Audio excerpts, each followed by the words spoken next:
Omaha's news leader, chronicling the stories and people making a difference in our community. This is KETV Newswatch 7's Chronicle. Today on Chronicle.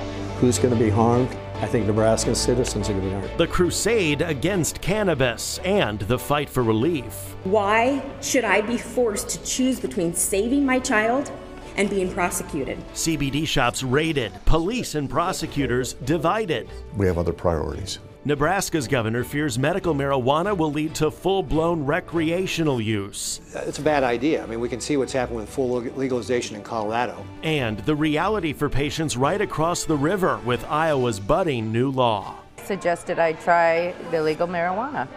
So far, it has changed my world.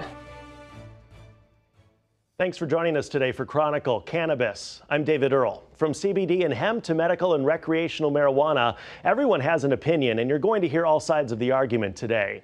But to decide where you stand in the fight, you first need to understand the science behind it all. Let's start with the difference between THC and CBD, the two primary cannabinoids that occur naturally in the cannabis plant. THC, or tetrahydrocannabinol, is the psychoactive component of cannabis. In other words, that's what gets you high. CBD, or cannabidiol, is the non-psychoactive component. It will not get you high, but clinical research shows it can help with anxiety, movement disorders, and pain. All right, you still with me? Now let's talk about hemp and marijuana. Scientifically, these are not the same thing. Hemp and marijuana are two different types of plants from the cannabis family. Hemp contains very low concentrations of THC, 0.3% or less. That's why hemp is primarily used for industrial purposes, used to make things like paper, clothing, jewelry, lotions, even biofuel. It's also the source of all those CBD oils marketed widely in stores. While the hemp plant contains CBD, so does marijuana.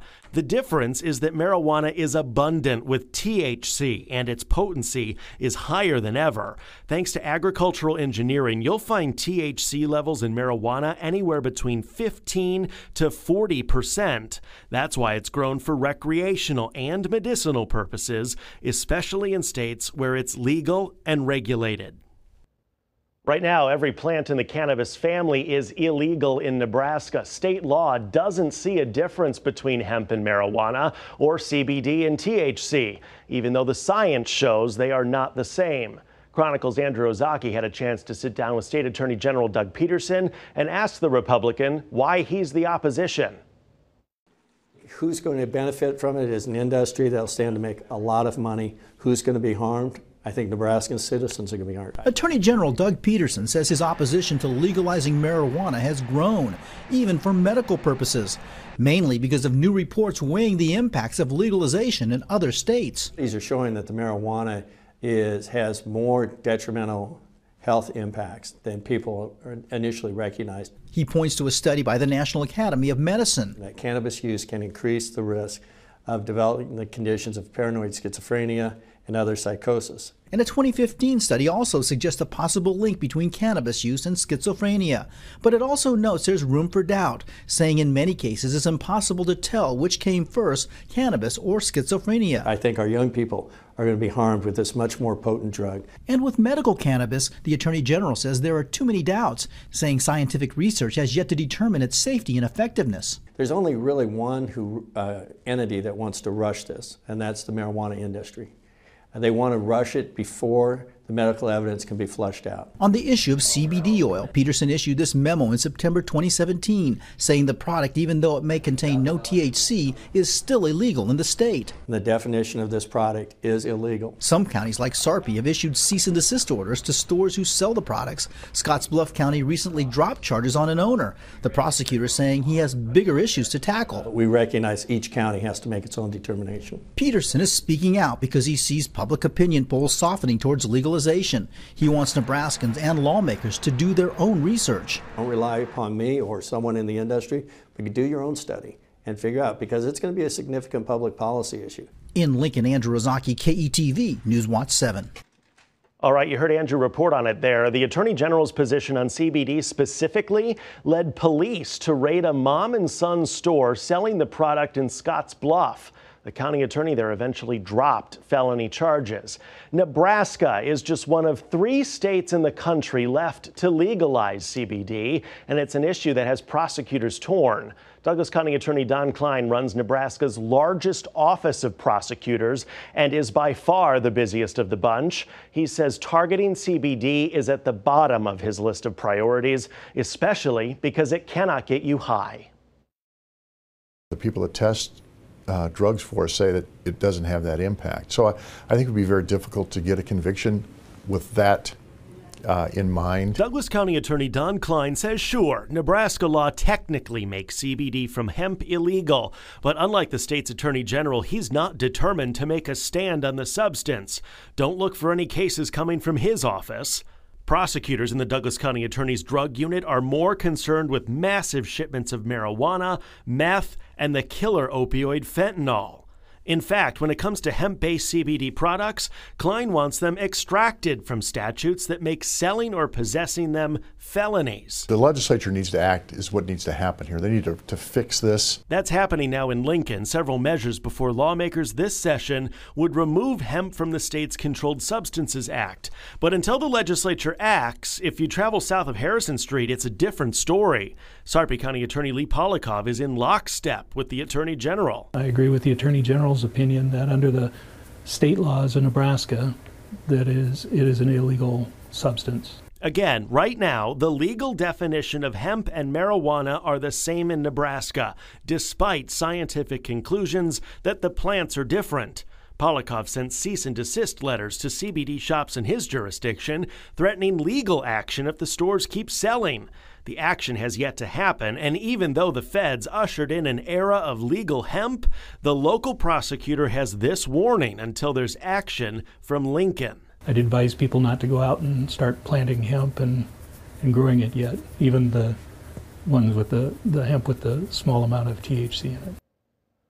So we profiled a local CBD startup in October last year, and soon after our story, the Attorney General's office resent its memo calling CBD products illegal. The founder of Populum is back with us this morning. Gunny Park, thanks for being here with us. Thanks for having me. Happy to be here. So are you encouraged that there's some action here apparently by lawmakers in Lincoln to address this issue of CBD, make it legal, regulate it, and then also the issue of hemp too, take that off the Controlled Substances Act?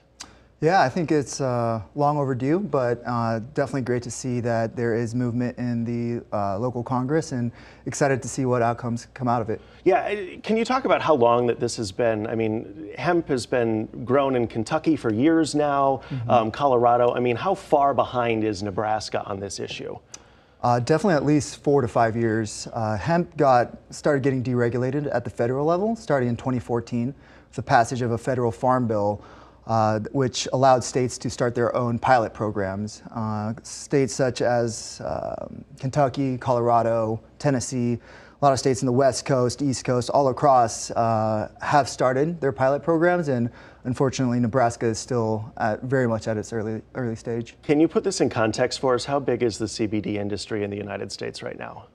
So just to talk some numbers, in 2018, I believe the market closed at about $600 to $700 million in sales when it comes to CBD products. And the latest report shows that by 2022, the CBD market is going to grow to a $22 billion industry. So definitely a very quickly growing market in the span of just a couple of years. And we're not just talking about money here, right? I mean, there's thousands of jobs associated with this as well. Yeah, if you think about those numbers, behind those numbers are both consumer and B2B brands that are having a significant impact to local and the national economy, right? There's consumer brands that are doing $50, $100 million in sales per year, from more manufacturing businesses that are employing farmers to grow hemp. So it's making a significant impact to agricultural states that have picked up this crop early on. Yeah, CBD is just a fraction of the overall hemp industry, right? It's one product that comes from that. What is the hemp industry experiencing? CBD is definitely the product category that's growing the quickest because of the popular applications and the potential health benefits that come from it. However, if you look at the entire hemp industry, hemp is very versatile. It can be used for clothing, architecture, various fiber and industrial use, such as in the auto industry as well. When you look at the entire market, it's already over $1 billion market, and obviously will grow along with CBD. Gunny, have you heard from farmers here in Nebraska who want to put this plant in the ground? Yeah, actually, thanks to you, we've been able to get share our story in the past back in 2018. And as soon as our story came out that we're a local company here looking to really grow the awareness of hemp, we got calls from farmers both in Nebraska and Iowa who are very interested in farming, but also real estate developers as well, who are hearing from their clientele of farmers that they're looking for alternative crops to plant. Especially with corn and soybean prices being so low, it's a pretty lucrative crop. Yeah, I would say when all other commodities, most agricultural commodities are getting subsidized and, potential looming tariff issues and whatnot, there's definitely a demand. And I think when you look at the success stories of how quickly farmers in neighboring states such as Colorado or some of the more traditional states such as Kentucky or Tennessee, how quickly they've been able to grow, I think farmers are hearing those stories and wanting to learn more. Why do you think the CBD product category specifically has experienced the growth it is? When you look at publications and kind of the trend that's going on right now, CBD is quickly going up and becoming one of the top wellness trends. So not only is it being used in high concentration for people who are looking for relief in any type of ailment, but also it's becoming a huge infused supplement for a variety of wellness products such as juices, coffees. You go to any type of organic local stores and you'll typically find hemp or CBD infused products nowadays. Yeah, all right, Gunny, thank you so much for your time today. We appreciate it. Coming up next on Chronicle, families desperate for help and desperate for hope. His body stiffens, convulses. His eyes roll back. We're going to sit down with the lawmaker helping to lead the charge to legalize medical marijuana. You're watching KETV News Watch 7's Chronicle.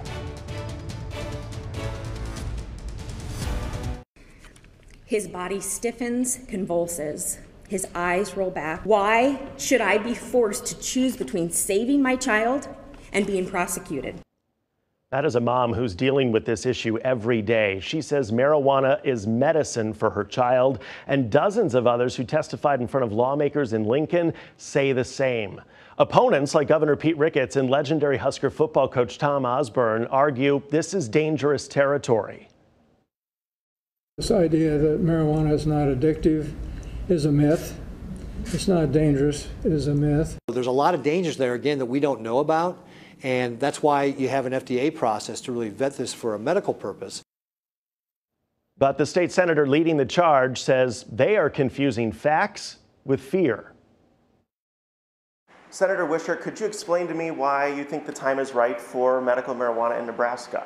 Well, I think the time would have been right 5 years ago. This is an issue I've been working on for about 5 years with families. When I was a staff member at the Capitol, studying the issue for a senator I was working for, then on the campaign trail, hearing from families who needed access, and then the past 2 years that I've worked on this legislation, we are so far behind the 32 other states that have legalized medical cannabis, and so the time is right now. And I'm pretty excited. I think it's going to happen. Is there a fear if this doesn't happen that Nebraska ends up last in the nation on this issue? I mean, we pretty much are last at this point. We're one of 3 states that doesn't have any legalization whatsoever. And so at this point we are last. And, Nebraskans who need access can look to the all around us, the north, south, east, and west, where people who are sick get access to medical cannabis, whereas in Nebraska they're treated like criminals. So your opponents on this, chief among them the governor and the attorney general, they say they want the regulators at the FDA to tackle medical marijuana before they think about it here in the state. What's your reaction to that? My reaction to that is that this specific form of medicine has not been treated fairly by the FDA for years. In fact, the FDA has come out with a statement saying that medical cannabis does not have medical value, and that it should be illegal, they've never treated another drug that way. You know, some of the ways that the FDA is treating medical marijuana point to political pressure.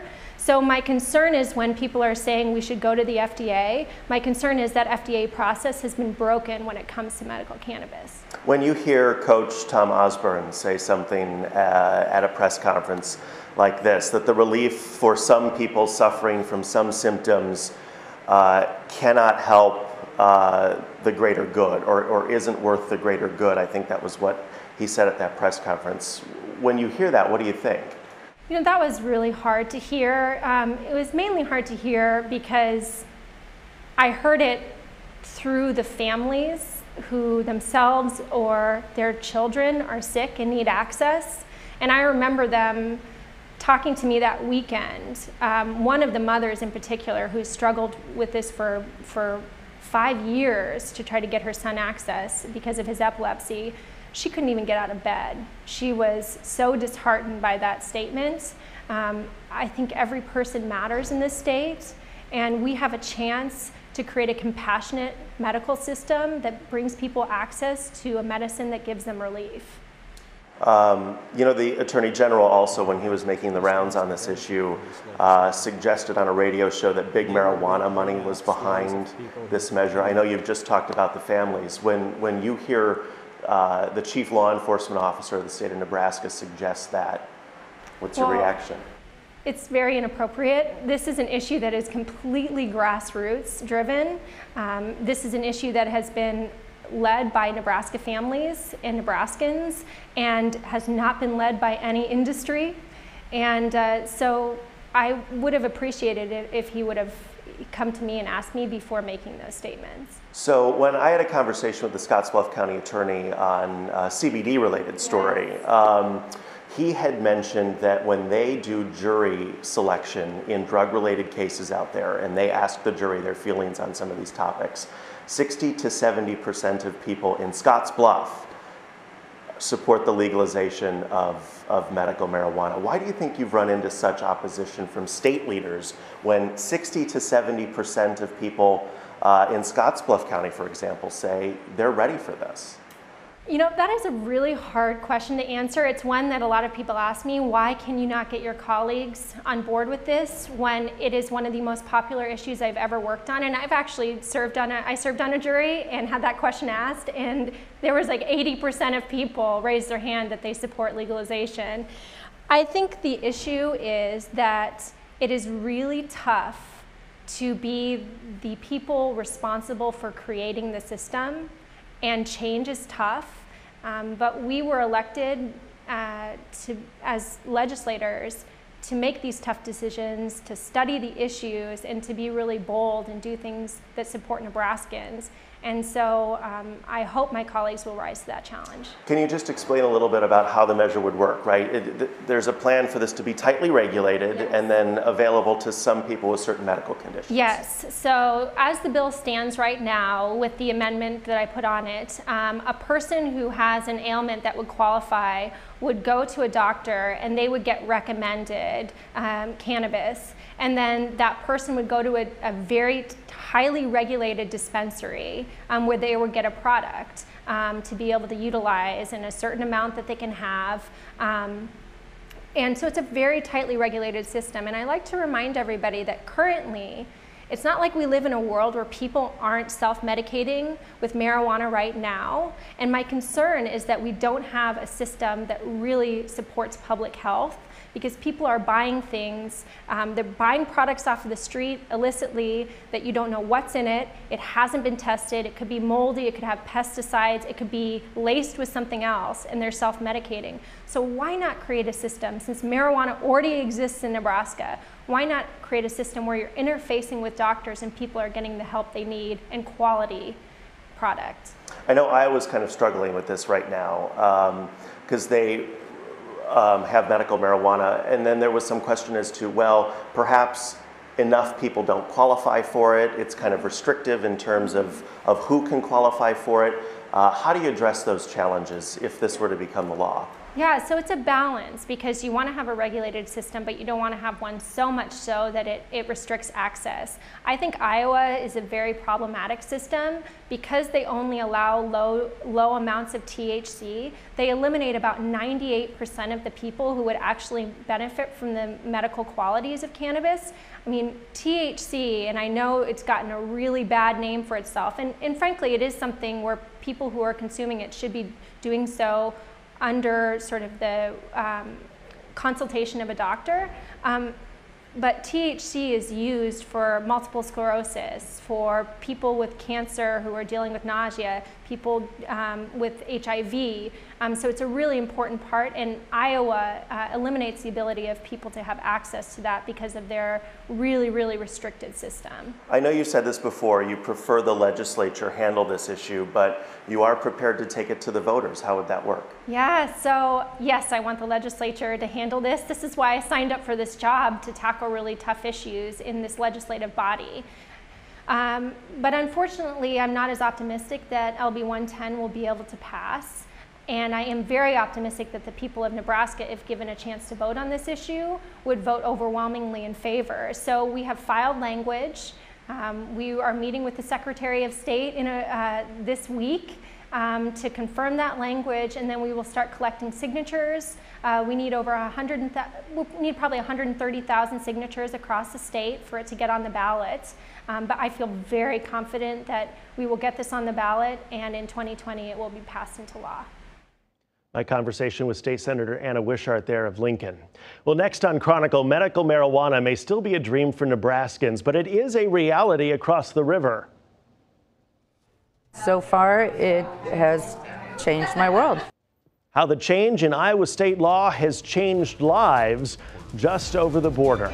First, a reminder that your comments are an important part of this show. If you want to be heard on this issue, email your comments to news@ketv.com. Remember, we love hearing from you. We'll be right back. Welcome back to Chronicle. To our west, Colorado is the leading state on the marijuana issue, the good and the bad of it. The first place in the nation where lawmakers made the drug legal for recreational use. Now, to the east, in Iowa, it's been just under 3 months since medical cannabis became available to patients with qualifying conditions like cancer and seizures. But lawmakers are already trying to expand access there. There are bills that would allow inhaled forms like vaping. Some lawmakers also want to open it up to new patients like those with post-traumatic stress disorder. And with an opioid epidemic that is gripping the nation, many patients are looking to ease their chronic pain through medical marijuana instead of turning to prescription pain pills. People like Terry Clark. A car crash left her with a sharp shooting chronic pain. She's even had an organ transplant and a stroke. Every day she takes 4 tiny pink pills that come with a big risk for addiction. They're oxycodone. I was telling my doctor how scared I was of being addicted to it. So when it was legalized, she suggested I try the legal marijuana. And so far, it has changed my world. So Terry now takes CBD and THC-infused drops. They've allowed her actually to wean herself off of one of those oxycodone pills a day. That's good news. But because Iowa's law caps THC content at 3%, Terry says the drops work fast, but they don't relieve the pain for long periods of time. Well, another problem for medical marijuana patients nationwide is that insurance still does not cover the cost, even in states where it's legal. Thanks for joining us this morning as we explore the issue of cannabis. If you want to share this program with your friends, look for the link on KETV.com. It's under the Chronicle tab on the main menu. I'm David Earl. Thanks for watching, and we'll see you here next Sunday for KETV News Watch 7's Chronicle.